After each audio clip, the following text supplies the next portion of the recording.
السلام عليكم ورحمة الله وبركاته.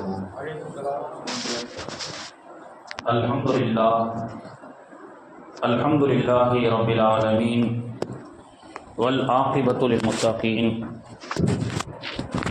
والصلاة والسلام على رسوله الكريم أما بعد. கண்ணியத்திற்குரிய அல்லாஹுவின் நல்லடியார்களே, அல்லாஹுடைய மாபெரும் கிருபையால் இன்று ஒரு மூத்த ஆலிமுக்கு பின்னாலும் எதிர்வரக்கூடிய தலைமுறையின் எதிர்வரக்கூடிய ஒரு ஹாஃபிலுக்கு முன்னாடியும் நாம் தொழுதோம். அல்லாஹு தாலா இது போன்ற இமாம்களை, ஹாஃபில்களை காலத்திற்கு ஏற்ப அல்லாஹ் உற்பத்தி செய்து கொண்டே இருப்பான். இந்த 27 பகல் நோன்பு அன்று ஹாஃபிஸ் ஜுனைத் என்பவரை யாரும் மறந்திருக்க முடியாது. சில ஆண்டுகளுக்கு முன்பதாக இது போன்ற ஒரு 15 வயது வாலிப சிறுவர் ஜுனைத் என்பவர் ஒரு பள்ளியில் தராவி தொழுதுவிட்டு யூபியிலே ஒரு ட்ரெயினில் சென்று கொண்டிருக்கும் பொழுது காவி பயங்கரவாதிகளால் அடித்து கொலை செய்யப்பட்டார். தாய் தன்னுடைய 15 வயது சிறுவர் தராவீகை முடித்துவிட்டு வீட்டுக்கு வருவார் என்று எதிர்பார்த்து கொண்டிருக்கக்கூடிய சூழலிலே அவருடைய ஜனாசா வீட்டிற்கு வந்தது. அந்த நிகழ்வை எண்ணி கண்ணீர் வடிக்காதவர்கள் யாரும் இருக்க முடியாது. அந்த ஹாஃபிலை கொலை செய்த அந்த பாவிகளுக்கு அல்லாஹு தாலா கடுமையான தண்டனையை தர வேண்டும். இந்த தேசத்தில் இருக்கக்கூடிய ஆட்சியாளர்கள் வேண்டுமானால் எவனெல்லாம் இஸ்லாமியர்களை பழி வாங்குகிறார்களோ அவர்களுக்கு பதவியை கொடுக்கலாம். ஆனால் அல்லாஹு தாலா நாளைக்கு அந்த பாவிகளுக்கு நரகத்தை கொடுப்பான். கண்ணியத்திற்குரிய அல்லாஹுவின் நல்லடியார்களே, ஒரு ஊரில் இருக்கக்கூடிய இமாம் என்பவர் இல்மிலே முன்ன பின்ன இருந்தாலும் எந்த ஒரு கண்ணிய குறைவும் இல்லாமல் கண்ணியமாக ஒழுக்கத்தோடு ஒரு 35 ஆண்டுகளாக பணியாற்றுவது என்பது ஒரு மிகப்பெரிய சிறப்பானது. அதன் அடிப்படையில் அல்லாஹுடைய கிருபையில் நம் ஹஸரத் அவர்கள் த சாயில் ஆஃப் தி சன்னு சொன்னான். சுமார் 35 ஆண்டுகளாக இந்த தஞ்சை தரணியிலே சிறப்பான முறையிலே பணியாற்றி வருகிறார்கள். எனக்கு கூட நான் பொறாமையாக இருக்கும். சில கல்யாணங்களுக்கு போனால் ஹஸரத் இந்த மாப்பிள்ளை யார் தெரியுமா, இவங்களுடைய மூமா என்கிட்ட தான் ஓதிச்சுன்னு சொல்லுவாங்க. அம்மாவுக்கு ஓதி கொடுத்து, மகளுக்கு ஓதி கொடுத்து, பேரம் பேத்திகளுக்கும் ஓதி கொடுக்கக்கூடிய 3 தலைமுறையாக இந்த தரணியிலே சிறப்பான மார்க்க சேவை செய்து கொண்டிருக்கின்றார்கள். ஏனென்றால் முந்தைய காலத்தில் இல்மு கொஞ்சம் முன்ன பின்ன தான் இருக்கும். இப்போல்லாம் மதரசாலாம் நல்லா டெக்னாலஜி வளர்ந்து போச்சு. இப்போ வரக்கூடிய ஆலிம்கள்லாம் கம்ப்யூட்டர் நாலேஜோட, இங்கிலீஷ் நாலேஜோட வராங்க. முன்ன இருக்கக்கூடிய 80க்கு முன்னாடி இருக்கக்கூடிய காலங்களில் இல்முகள்லாம் கொஞ்சம் முன்ன பின்ன இருந்தாலும் ஒழுக்கம் பிசகாமல் அந்த ஒஸ்தாதுகளால் வார்த்தெடுக்கப்பட்ட அந்த மாணவர்கள் எங்கு சென்றாலும் அந்த கண்ணியத்தோடு வாழக்கூடிய ஒரு சிறப்பு. ஆலிம் என்பவர்கள் சிறப்பாக பயான் செய்வார், நல்ல கிராத் ஓதுவார் என்பதை தவிர ஹஸரத் அவர்கள் இத்தனை ஆண்டுகள் இருக்கிறார்கள், எந்த ஒரு கண்ணிய குறைவான விஷயத்தையும் செய்யவில்லை என்று ஒரு 30 ஆண்டுகளாக ஒரு இமாம் இருப்பது என்பது மிகவும் ஆச்சரியமான ஒன்று. ஹஸரத் அவருடைய உஸ்தாதுனா ஷம்சுல் ஹுதா ஹதரத் கிப்லா அவர்கள், யாருக்கும் தெரியாமல் இருக்க முடியாது. ஷம்சுல் ஹுதா ஹஸரத் அவர்கள் ஒரு மிகப்பெரிய மாமேதை. நீடூர் மிஸ்பாகுல் ஹுதாவிலே உஸ்தாதாக இருந்தவர்கள். அவர்கள் மதரசாவில் இருக்கும்போது அவருடைய மாணவரான ஒரு இளைஞர், ஒரு ஹஸரத் வந்து, ஹஸரத் என்னை பள்ளிவாசல்லேருந்து நிப்பாட்டிட்டாங்க, எனக்கு வேற ஏதாவது ஒரு பள்ளிவாசலில் இமாமத்து பாருங்கன்னு சொல்லி வந்தாங்க. ஏன்டா நல்லா தான் இருந்த அந்த ஊரில் என்னாச்சு, எதுக்காக இமாமத்தை விட்டு நிப்பாட்டிட்டாங்க? இல்லை, ஹவுஸில் காலை விட்டு கழுகுனேன், அதை முத்தவள்ளி பார்த்துட்டாப்புல. ஹவுஸில் காலை விட்டு கழுவுன முத்தவள்ளி பார்த்துட்டு, ஹஜ்ரத் ஹவுஸுக்குள்ளேயே காலை விடுறீங்கன்னு சொல்லி கமிட்டியில் ஜும்மாவில் கூப்பிட்டு பஞ்சாயத்து வச்சு இதோட நீங்கள் நின்றுக்கிடுங்கன்னு சொல்லிட்டாங்க அப்படின்னு சொல்லி ஹஜ்ரத்திட்ட சொன்ன உடனே, அப்படியா சரிப்பா, வேற ஒரு ஊர் இருக்கு, அங்கே நீ இமாமத்துக்காக போ, நான் சொல்லி விட்றேன், அங்கே நீ எப்படி நடந்துக்கணும் தெரியுமா? ஹஸரத் அவங்க சொன்ன வார்த்தை பாருங்க. 30-40 வருஷத்துக்கு முன்னாடி மதரசா மிஸ்பாகுல் ஹுதாவில் ஹஸரத்தும் அந்த ஹஸரத்திட்ட தான் ஓதிருக்கிறாங்க. நடைபெற்ற நிகழ்ச்சி இன்னைக்கு நம்ம பேசுகிறோம்னா அதுதான் ஒழுக்கம். ஷம்சுல் ஹுதா ஹஸரத் சொன்னாங்களாம், சரிப்பா, ஆனது ஆச்சு, போனது போச்சு, இனி நிர்வாகத்துக்கிட்ட போய் பேசி உடஞ்ச கண்ணாடி ஒட்ட வைக்க முடியாது, பஞ்சாயத்து ஆயிடுச்சு. ஏன்னா இருக்குதான், எதனால பஞ்சாயத்து? ஹவுஸுக்குள்ள காலை விட்டதுனால. சரி, இப்போ ஒரு ஊருக்கு அனுப்புறேன், அங்க போய் இமாமத் செய். அங்க நீ எப்படி ஒழுக்கமா இருக்கணும்னு சொன்னா, உன்னை மக்கள் எல்லாம் கூப்பிட்டு, ஹஸரத் உங்களுடைய புனிதமான பாதத்தை எங்கள் ஹவுஸுக்குள்ள நீங்கள் காலை விடுங்கள், அதில் நாங்கள் வாய்க்கொப்பளிக்கின்றோம் என்று சொல்வதை போன்று நீ நடந்து கொள்ள வேண்டும் என்று ஹஸரத் அவர்கள் சொன்னார்களாம். அப்போ ஹதரத்துகளும் இமாம்களும் கண்ணியத்தோடு நடப்பதை கொண்டு அவர்களை பின்பற்றக்கூடிய முக்ததிகள் என்ன செய்ய வேண்டும்? ஹசரத், உங்களுடைய அந்த புனிதமான கரங்களை காலை ஹவுஸ்ல விடுங்க, அதுல நாங்க வாய்ப்பு பழிக்கிறோம், அந்த மாதிரி ஒழுக்கத்தோடு நடந்து கொள்ள வேண்டும் சொல்லி மதரசாவில் லீவு விட்டுட்டு போகும்பொழுது ஹசரத்லாம் ஒரு உபதேசம் செஞ்சு அனுப்புவாங்க. இப்ப இருக்கக்கூடிய காலத்தில் இருக்கக்கூடிய நிறைய பிள்ளைகள் ஒழுக்கம் என்னன்னு தெரியல, பெரியவங்களை மதிக்கிறது தெரியல, அப்பதான் பெருசா ஒன்றும் ஓதலைங்க மதரசால, ஒரே சேட்டை தான். ஆனாலும் இன்னைக்கும் கொஞ்சம் நஞ்சம் இல்முகளை வச்சு கொஞ்சம் நல்ல பேர் எடுக்கிறோம்னா ஹசரத் மார்களுடைய துவா, யா அல்லாஹ் என்னுடைய ஓதக்கூடிய இந்த மாணவருக்கு நல்ல எதிர்காலத்தை கொடுன்னு ஏதோ ஒரு சீதேவி துவா செஞ்சதுனால அல்லாஹ் அந்த வரக்கத்தை கொடுத்துருவான். அப்போ இந்த காலத்து பிள்ளைகளுக்கு அதை சொல்லி கொடுக்கணும். மதரசாவில் லீவ் விடும்போது எங்க ஹசரத் சொல்லி அனுப்புனது பச்சை மரத்தில் அடிக்கப்பட்ட ஆணி மாதிரி, நீங்கெல்லாம் வீட்டுக்கு போறீங்க, ஊருக்கு போறீங்க, நீங்க எல்லாம் சின்ன பசங்க தான், சேட்டை பண்ணுவீங்க தான், உங்களுடைய வயசு அப்படி. ஆனா மக்கள் நீ வெளியில போகும்போது மதரசால ஓதுற பைய நீ ஹாஃப்ஸா, எனவே மக்கள் உன்னை எப்படி பார்ப்பாங்கன்னா இறைநேசரை போன்று பார்ப்பார்கள். எப்படி பார்ப்பாங்க? உதாரணத்துக்கு அதுல சொல்றாங்க, வெளியில போற ஒரு மெக்கானிக் செட்ல மெக்கானிக் எப்படி இருப்பாரு? நீட்டா ஒயிட் அண்ட் ஒயிட் ட்ரெஸ்ல போட்டுருப்பாரா? இல்ல, அழுக்கு ட்ரெஸ்ஸா இருக்கும், உங்ககிட்ட கிரீஸ் இருக்கும், அழுக்கா இருக்கும். ஆனா யாரும் அவர்கிட்ட போயிட்டு ட்ரெஸ்ல அழுக்கா இருக்கு சார், மெக்கானிக் அழுக்கா இருக்குன்னு சொல்ல மாட்டாங்க, ஏன்னா அவருடைய ட்ரெஸ் அப்படி. ஆனா ஒரு வெள்ளை ஜிப்பாவை போட்டு போயிட்டு சின்ன ஒரு கரை இருந்தா என்ன செய்வாங்க? ஹசரத் பின்னாடி தான் கரை இருக்கு பாருங்க அப்படின்னு சொல்லுவாங்க. நீ சொல்ல முடியுமா மெக்கானிக் அவ்வளவு கிரீஸை தடவிட்டு இருக்க, அவங்ககிட்ட போய் சொல்லுவாங்க என்கிட்ட சொல்றேன்னு? அந்த மாதிரி ஹசரத் சொல்லுவாங்க, பொதுமக்கள் பாவங்கள் செய்தால், தவறாக நடந்தால், குற்றங்கள் செய்தால் அதை மெக்கானிக்கை பார்ப்பதை போன்று பார்ப்பார்கள், மெக்கானிக்குடைய ட்ரெஸ் மாதிரி.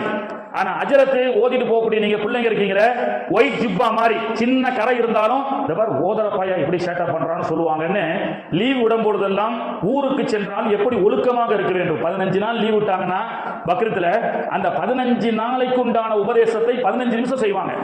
ரமலான்ல 2 மாசம் லீவ் விட்டாங்கன்னா 2 மாசத்துக்கு 1 மணி நேரம் ஹசரத் நீ ஊருக்கு போனா எப்படி நடந்துக்கணும் அப்படின்ற ஒழுக்கத்தை ஹசரத் அவர்கள் சொல்லிக் கொடுப்பார்கள். அப்போ ஓதக்கூடிய இல்மாலிகளும் ஒரு இமாம் 35 ஆண்டுகளாக ஒரு தரணியிலே எந்த ஒரு குற்றச்சாட்டும் இல்லாமல், தீய குற்றச்சாட்டும் இல்லாமல் ஒழுக்கத்தோடு நடந்தால் அவர்கள் நல்ல ஒரு இமாம் என்றும் அவர்கள் சொர்க்கத்துக்கு தகுதியான இமாம் என்றும் சொல்லப்படக்கூடிய அளவுக்குண்டான காலத்தில் நாம் இருந்து கொண்டிருக்கின்றோம்.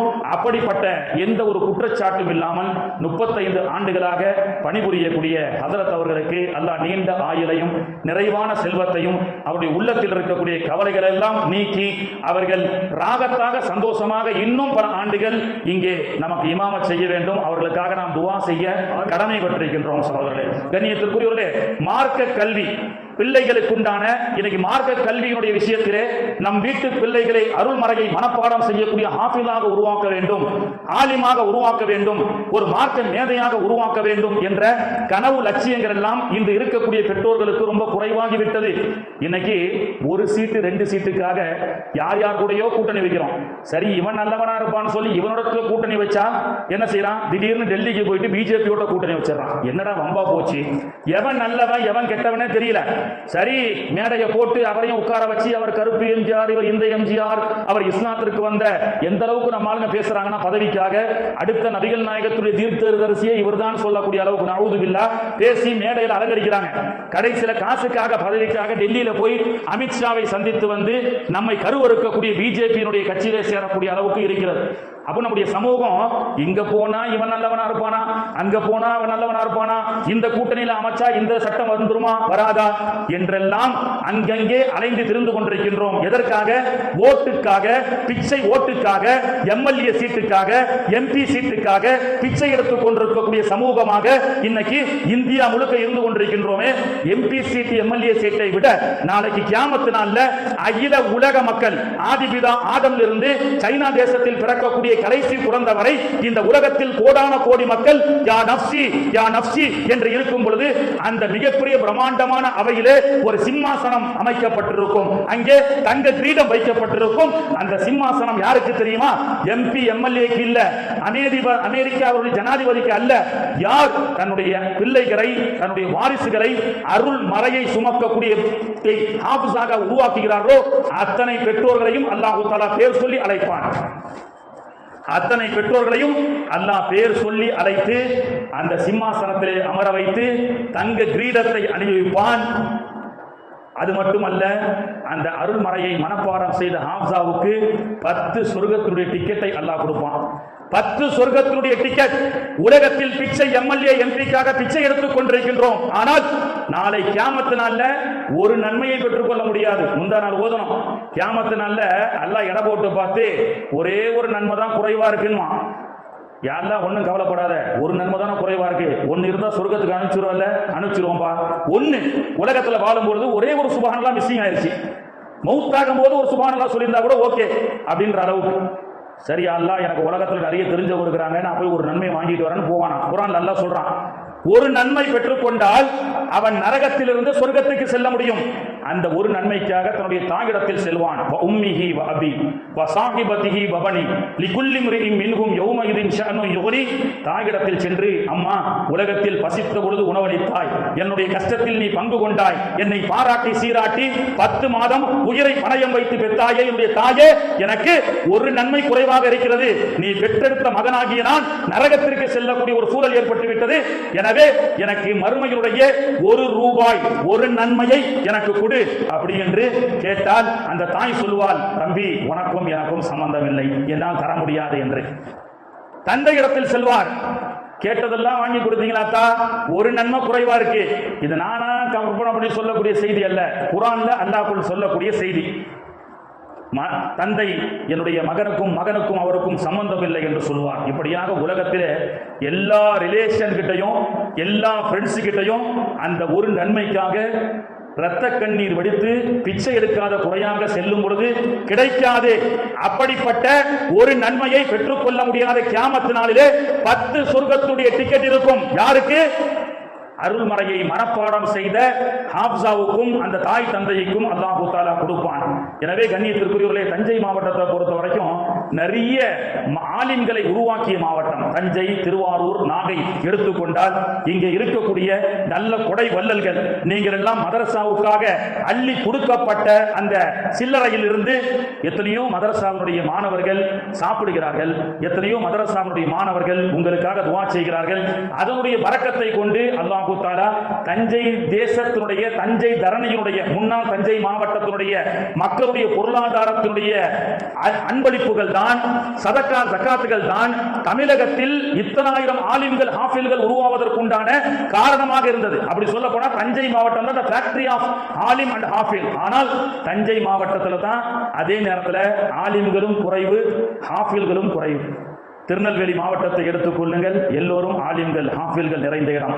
திண்டுக்கல் மாவட்டத்தை எடுத்துக் கொள்ளுங்கள், ஹஜ்ரத் ஹாப்ஸாவை பார்த்தா ஒன்னு திருநெல்வேலியா இருப்பார், இல்லைனா திண்டுக்கலா இருப்பார். தஞ்சாவூர்னு சொல்லப்படக்கூடிய ஆலிம்கள் என்பவர்கள் ரொம்ப குறைவாகவே இருக்கும். கண்ணியத்திற்குரியவர்களே, ஆக பலஸ்தீனிலே ஒரு தாய் ஒரு தன் கணவன் இல்லாமல் ஒரு ஆண் மகனை பெற்றெடுத்து இன்றைய பலஸ்தீன் என்று சொல்லக்கூடிய எந்த ஊர்? பலஸ்தீன்ல காசா, பலஸ்தீனுடைய காசா பகுதியில் சில வருடத்திற்கு முன்பதாக, சில நூற்றாண்டுகளுக்கு முன்பதாக ஒரு தாய் ஒரு ஆண் மகனை பெற்றெடுக்கிறார்.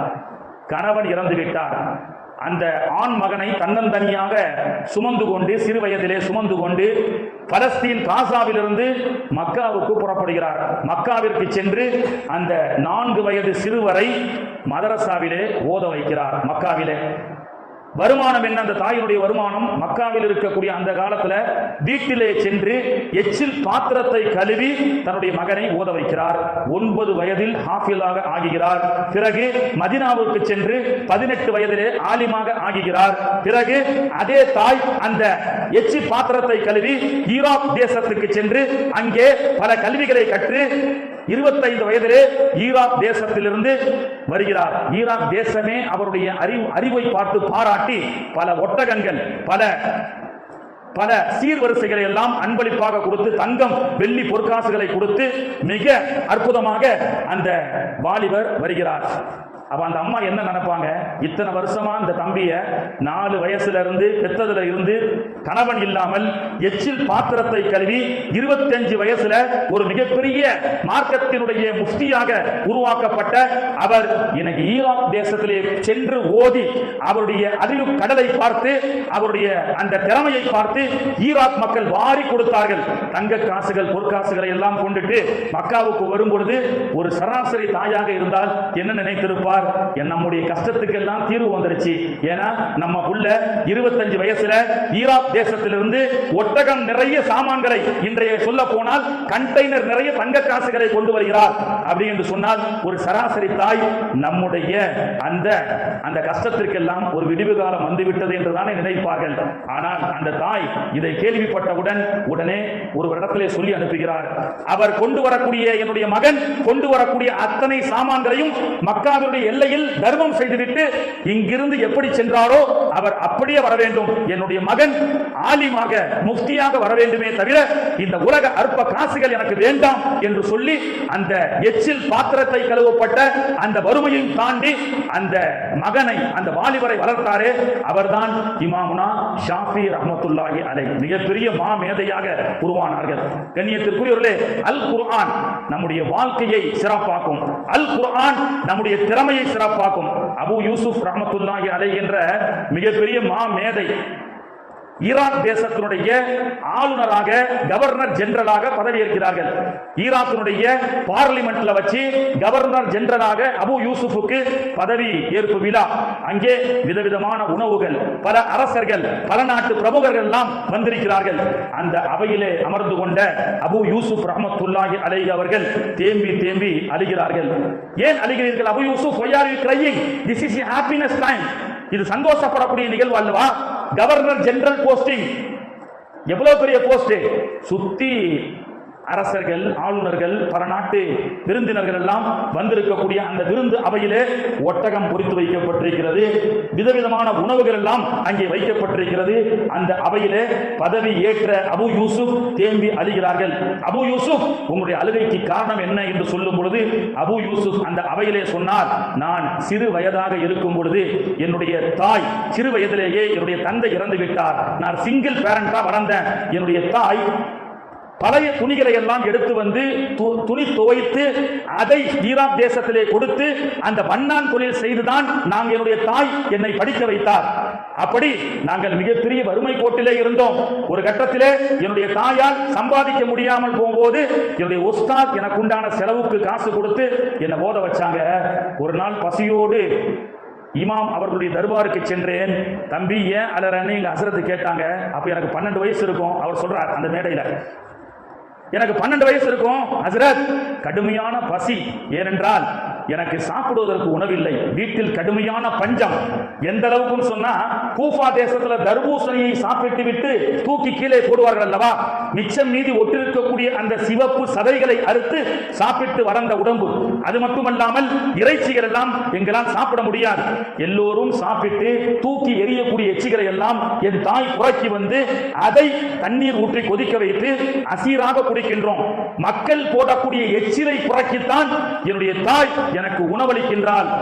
ஹஜ்ரத் அவர்களே எனக்காக துஆ செய்யுங்கள் அப்படின்னு அபு யூசுப் சொன்ன பொழுது அவருடைய உஸ்தாத் அபு ஹனீஃபத்துல் கூஃபி ரஹ்மத்துல்லாஹி அலைஹி அவர்கள் சொன்னார்கள், அபு யூசுப் கவலைப்படாதே, உனக்கு நல்ல திறமை இருக்கிறது, நீ நன்றாக ஓது, இன்ஷா அல்லாஹ் இன்று வேண்டுமானால் நீ எச்சில் இலையை புறக்கி சாப்பிடக்கூடிய வறுமை உனக்கு இருக்கலாம். ஆனால் இந்த அருள்மறையினுடைய இல்முடைய பரக்கத்து நாளை ஈராக் தேசத்தினுடைய ஒரு மிகப்பெரிய ஆளுநர் அவையிலே உனக்கு விருந்தோம்பல் வைக்கப்படும். அங்கே நீ பதவி ஏற்று அங்கே சாப்பிட வைக்கப்படுவாய் என்று சொன்னார்கள். அப்ப எச்சில் இலையை புறக்கி சாப்பிட்ட அந்த வறுமையை கூட அல் குர்ஆனும் ஹதீஸுடைய பரக்கத்தை கொண்டு ஈராக் தேசத்துடைய ஆளுநர் பதவியை அல்லாஹ் கொடுத்தான் என்று சொன்னால், இன்னைக்கு சமூகம் குர்ஆனையும் ஹதீஸையும் ஓரம் போட்டுட்டு நமக்குள்ளேயே தொப்பி போடலாமா போடக்கூடாதா, 8 ரக்காயத்தா 20 ரக்காயத்தா, மார்க்கத்தை சின்ன பின்னப்படுத்தப்பட்டு எல்லாத்தையும் தூக்கி எறிஞ்சிட்டு இன்னைக்கு குர்ஆனும் இல்லை, நோக்கமும் இல்லை, குர்ஆனை பற்றி விவரமும் இல்லை. இன்னைக்கு ஒரு சீட்டுக்காக 2 சீட்டுக்காக பிச்சை எடுத்துக் கொண்டிருக்கின்றோம். அவனெல்லாம் நமக்கு முதுகில் குத்தக்கூடிய துரோகிகளாக, எதிரில் குத்தக்கூடிய துரோகிகளாக இருக்கின்றான். 2ஆம் சிலுவை போர்ல போப் சொன்னார், இஸ்லாமியர்களை மட்டும் வீழ்த்த வேண்டும் என்று சொன்னால் கையில் ஒரு புத்தகத்தை கொண்டு வந்தாராம். கிறிஸ்தவ உலகம் போப், இஸ்லாமியர்கள் இந்த குர்ஆனை ஓதும் வரை அவர்களை அசைக்க முடியாது. மிகப்பெரிய பலகீனமான சஹாபாக்கள் 10,000 பேரத்தோட அப்துல்லான்னு ஒரு சஹாபி கோவேரி கழுதைய டிவிஎஸ் எக்ஸல் மாதிரி கோவேரி கழுதையை கொண்டு போயிட்டு அன்றைய ரோம் தேசத்தினுடைய ஆளுநர் மாளிகைக்கு செல்கிறார். அன்றைய ரோம் என்பது அமெரிக்கா மாதிரி. ஜார்ஜ் புஷ்னுடைய இருக்கக்கூடிய ஜார்ஜ் இப்ப யார் இருக்கா, என்ன சொல்லுங்க, அமெரிக்காவுடைய அதிபர் யார்? ட்ரம்ப்.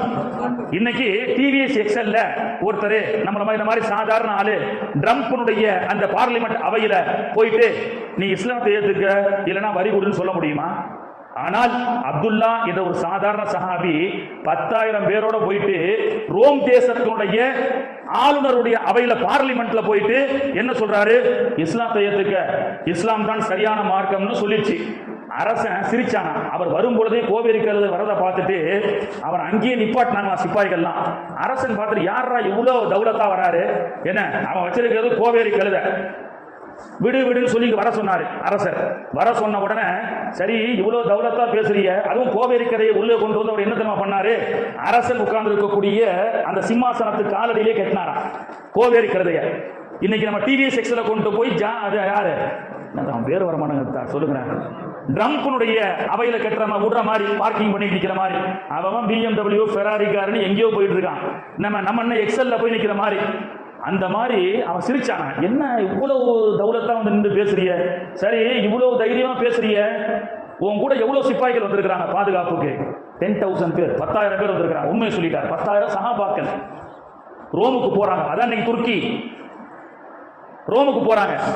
அப்ப அவன் சொன்னானா, 10,000 பேரை கூப்பிட்டுட்டு இந்த எக்ஸல் வண்டி எடுத்துக்கிட்டு கோவேரி கழுதை எடுத்துக்கிட்டு தௌலத்தா ரோம் தேசத்துடைய மன்னருடைய தர்பாருக்கே வந்து பேசுறிய, என்கிட்ட 3 லட்சம் சிப்பாய்கள் இருக்கிறான், ஊன்னு ஒரு கண்ணை காமிச்சா கரும்பு மாதிரி புரிஞ்சிருவோம் அப்படின்னு சொல்லி உடனே அவர் பேசினாராம். அந்த தில்லு இன்னைக்கு நம்முடைய சமூகத்தில் இல்லாதனால தான் இவ்வளவு பாப்புலேஷன் இருந்தும் 10-20 சீட்டு எம்எல்ஏ சீட்டு வாங்க தகுதி இருந்தும் ஒற்றுமை இல்லாத காரணத்தினால், பதவிக்கும் காசுக்கும் ஆசைப்பட்ட காரணத்தினால் இன்னைக்கு ஒண்ணும் இல்லாமல் கையை கட்டிட்டு எலெக்ஷன் வந்தா 1 சீட்டு 2 சீட்டுன்னு பிச்சை எடுத்துட்டு இருக்கிறோம்.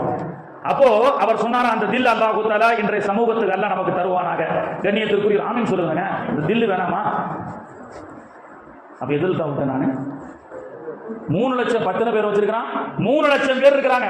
நீ 10,000 பேரை கூப்பிட்டு வந்து தௌலத்தா பேசிட்டு இருக்கேன்னு சொல்லும் போது அப்துல்லா அவர்கள் சொன்னார்களாம், உன்னிடத்தில் இருக்கக்கூடிய 3 லட்சம் சிப்பாய்களும் வீட்டிலிருந்து வரும் பொழுது போயிட்டு வருகிறேன் என்று சொன்னவர்கள். ஆனால் என்னிடத்தில் இருக்கக்கூடிய 10,000 பேர் வீட்டிலிருந்து புறப்பட்டு வரும் பொழுது திரும்பி வர மாட்டோம் என்று சொல்லி வந்தவர்கள், மரணத்தை முத்தமிட்டு ஏற்றுக்கொள்ளக்கூடியவர்கள். எனவே எங்களுக்கு அதை பத்திலாம் பயம் இல்லடா அப்படின்னு சொல்லக்கூடிய அந்த தைரியம் எப்பொழுது வந்தது? அல் குர்ஆனுடைய பரக்கத்தை கொண்டு அல்லாஹ் கொடுத்தான். அப்படிப்பட்ட தௌலத்தான பேச்சு, அப்படிப்பட்ட தௌலத்தான தில்லுகள் எல்லாம் அல் குர்ஆனை தூக்கி போட்டுட்டு என்ன கட்சியில இருந்தாலும் வராது. குர்ஆனை சுமந்தால் மட்டுமே அல்லாஹ் அப்படிப்பட்ட தைரியத்தை கொடுப்பான். அல்லாஹ் தஆலா அப்படிப்பட்ட தைரியத்தை நம்முடைய பிள்ளைகளுக்கு அல்லாஹ் தஆலா கொடுப்பானாக. வீட்டில் இருக்கக்கூடிய பிள்ளைகளை யாராவது ஒருத்தரை இன்ஷா அல்லாஹ் குர்ஆனை மனப்பாடம் செய்த ஹாஃபிலாக உருவாக்குவதற்கு முயற்சி செய்யுங்கள். அப்படி முயற்சி செய்தால் சொர்க்கத்தினுடைய 10 டிக்கெட் உங்களுக்கு அல்லாஹ் வைத்திருப்பான். அல்லாஹ்வுடைய கிருபையில இன்னைக்கு பிஸ்மி ரெடிமேட் பாயுடைய புள்ள இன்னைக்கு தொழு வச்சார் தம்பி. 12 ஜூஸ் மனப்பாடம் பண்ணியிருக்கிறார். அல்லாஹ்வுடைய கிருபையில 18 ஜூஸ் இன்னும் மனப்பாடம் செஞ்சு முழுமையான ஹாஃபிஸாவாகி நல்ல தைரியமா ஓதக்கூடிய பாக்கி. சின்ன புள்ள தானே, இங்க வந்து நின்று பாருங்க, அல்ஹம்து சூரா கூட ஓத முடியாது அந்த அளவுக்கு. ஏன்னா ஊட்டியில ஒரு பெரிய இன்ஜினியர், பெரிய சாப்ட்வேர் இன்ஜினியர், அவரை உலமாக்களுடைய மேடையில சரி சார் நீங்க நல்லா படிச்சிருக்கீங்க, யுவர் எஜுகேட், எனவே வரவேற்புரை நீங்க நிகழ்த்துங்க. இல்ல வேணாங்கிறது இல்ல, வரவேற்புரை பண்ணுங்க. ஏன்னா நீங்க BE ME master degree of engineering அப்படின்னு அவரை போட்டாங்க ஊட்டியில. அவரு மேடையில வந்து மைக்க பிடிச்சி வரவேற்கிறேன் என்று சொல்வதற்கு பதிலாக அவருக்கு வேர்த்து உருவி நடுங்கி போச்சு. மேடையில போன உடனே வர வர வேர்க்கிறேன் அப்படின்ட்டார் அவர். அந்த மாதிரி ஒரு மேடையில மைக்க பிடிச்சி பேசுறது வந்து சாதாரண விஷயம் இல்லை. இந்த தம்பி அல்லாஹ்வுடைய கிருபையில மெதுவா ஓதுனாலும் அடுத்து இன்ஷா அல்லாஹ் இன்னும் அவருக்கு நல்ல தைரியம் வந்து நிறைய மேடைக்கு நிறைய பள்ளிவாசல்ல போய் தொழு வைக்கணும், நல்ல சிறப்பாக அந்த தம்பி உருவாகணும் இன்ஷா அல்லாஹ். இன்னும் நம்ம ஜமாத்துக்கு கீழே உட்பட்ட இந்த மஹல்லாவில் நிறைய ஹாஃபில்கள் ஆலிம்கள் உருவாக வேண்டும். அல்லாஹ் தஆலா அத்தகைய பாக்கியத்தை தந்து அருள் புரிவானாக. آمين. بسم الله الرحمن الرحيم. نويت صوم غد الأداء فرض رمضان هذه السنة لله تعالى. இந்த வருடத்து ரமலான் மாதத்து பரலான நோன்பை அதாவது